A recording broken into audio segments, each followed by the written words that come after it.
देश मेरे तू जीता रहे, तूने शेर के बच्चे पाले, एक लाल हुआ। हमारे चैनल को जरूर सब्सक्राइब करें और साथ में घंटी बटन को भी दबा दें ताकि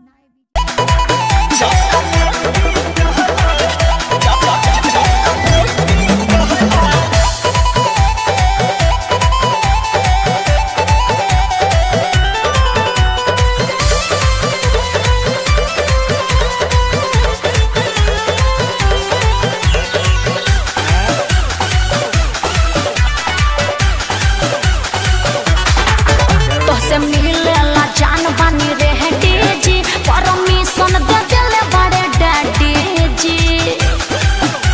अरे सुनत हुआ तो से मिलेला जान बानी रहे जी, परमिशन दे दिले बड़े डैडी जी। तो कौन रंग के सड़िया ये सबरिया तो के ठीक लागेला, बोला ना कौन रंग के सड़िया ये सबरिया तो के ठीक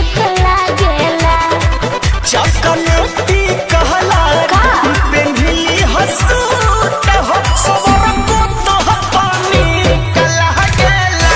साचो चॉकलेटी कहला पेन्हिली हसूत हो, सबर को तो पानी कला गेला।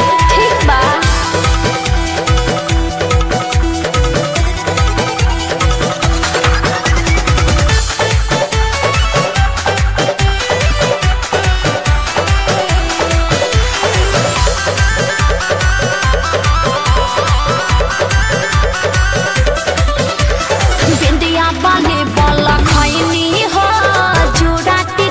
सजैनी लाली लाइनर पिंक कलर उठवा पला गईनी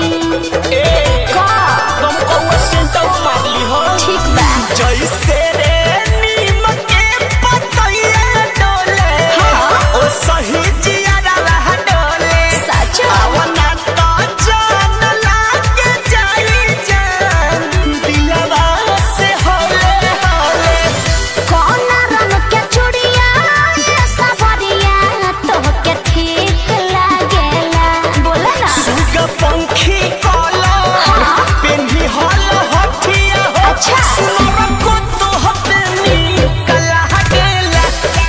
चॉकलेटी कहला पेन्ही हसूत हो, सुनर को तो हपेनी कला गेला। ठीक बा ए राजा